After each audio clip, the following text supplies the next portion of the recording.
మీరు తీసుకుంటున్న food and use చేసే కాస్మెటిక్స్ వల్ల కూడా యాక్నే వస్తుందని మీకు తెలుసా? This is doctor Sandhya, naturopathy physician.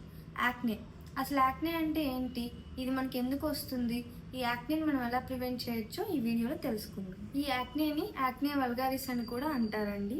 So ఈ యాక్నే మెయిన్గా 85% టీనేజర్స్లో వస్తుంది, కానీ ఉమెన్స్లో మాత్రం అడల్ట్హుడ్లో కూడా కంటిన్యూ అవుతుంది. ఎందుకు అంటే because of hormones.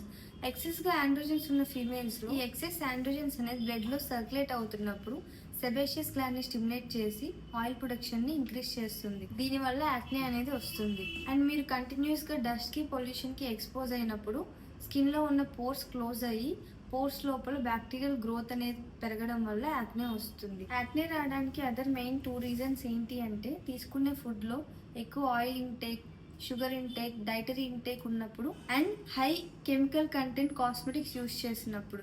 Especially hydration కోసం యూస్ చేసే క్రీమ్స్ అనేవి ఆయిల్ ప్రొడక్షన్ని ఇంక్రీజ్ చేసి యాక్నే రావడానికి దారితీస్తుంది. యాక్నే రాకుండా మెయిన్గా ఈ 5 జాగ్రత్తలు పాటించండి. ఫస్ట్ వన్, మీరు పొల్యూషన్కి కానీ డస్ట్కి కానీ ఎక్స్పోజ్ అవుతున్నప్పుడు ఫేస్కి మాస్క్ కానీ స్కార్ఫ్ కానీ ధరించండి.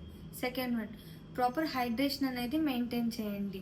థర్డ్ వన్, మీరు తీసుకునే ఫుడ్లో ఆయిల్ కంటెంట్, షుగర్ ఇంటేక్ ఎక్కువ లేకుండా చూసుకోండి. Fourth one, daily at least 2 times అన్నా ఫేస్ వాష్ చేసుకోండి. ఫిఫ్త్ వన్, మెయిన్గా ఉమెన్లో హార్మోన్స్ ఇంబ్యాలెన్సెస్ వల్ల కూడా యాక్నే అనేది వస్తుంది. సో హార్మోన్ ఇంబ్యాలెన్స్ని కరెక్ట్ చేసుకోవడానికి యాక్నే మేనేజ్మెంట్ కోసం విజిట్ అవర్ వెబ్సైట్ www.vikashomya.com.